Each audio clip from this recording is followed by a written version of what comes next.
Kristin Shaw is loyal to a fault, a mama grizzly bear, a dreamer and wanderer, optimistic and happy, crazy about classic cars, a baker and a dessert maker, a spelling bee queen, an 80s music lover, and a hopeless romantic. Here to read more than words, please welcome Kristin Shaw.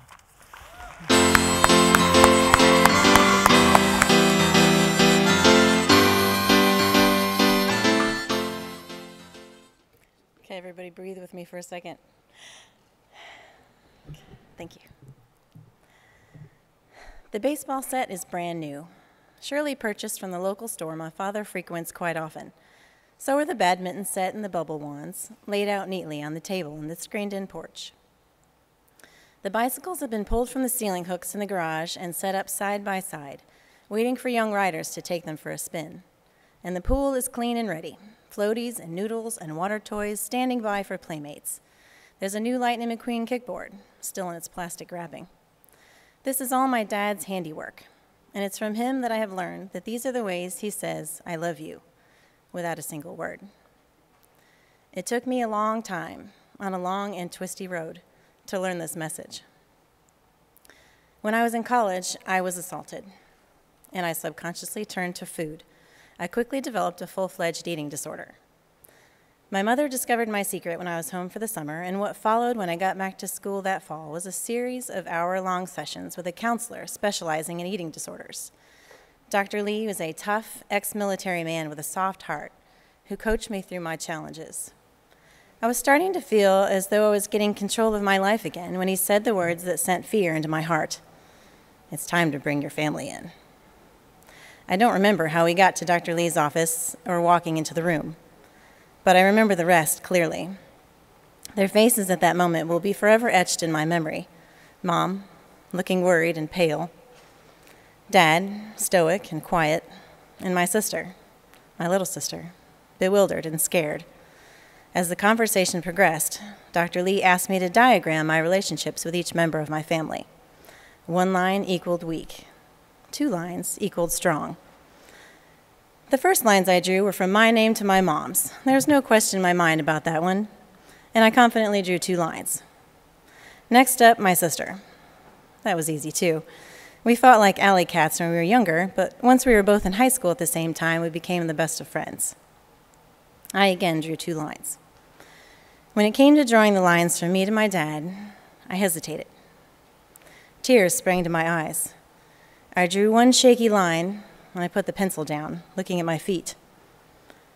My dad looked up at me, waiting. "Why did you draw just 1 line?" Dr. Lee asked. The silence in the room stretched and pulled, filling all of our ears with a roar. "Because I never feel like I'm good enough for him," I blurted. Instantly, it felt wrong, and I wanted to stuff the words back into my mouth.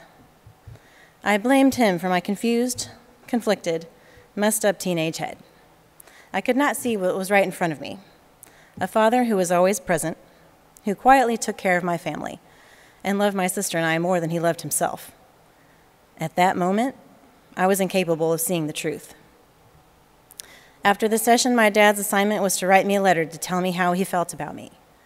Days later, I received in the mail a small stack of notepad paper from the hotel where my parents had stayed when they came down for the therapy session. Looking back, I can only imagine the effort it took for my father, a man of very few words, to write this note to me. It said everything I'd wanted to hear, including that he realized the importance of telling me how he feels. He vowed to work harder to show me how much he loved me. "Someday," he wrote, "we can draw the 2nd line." I still have that note, tucked away in a special place in my closet.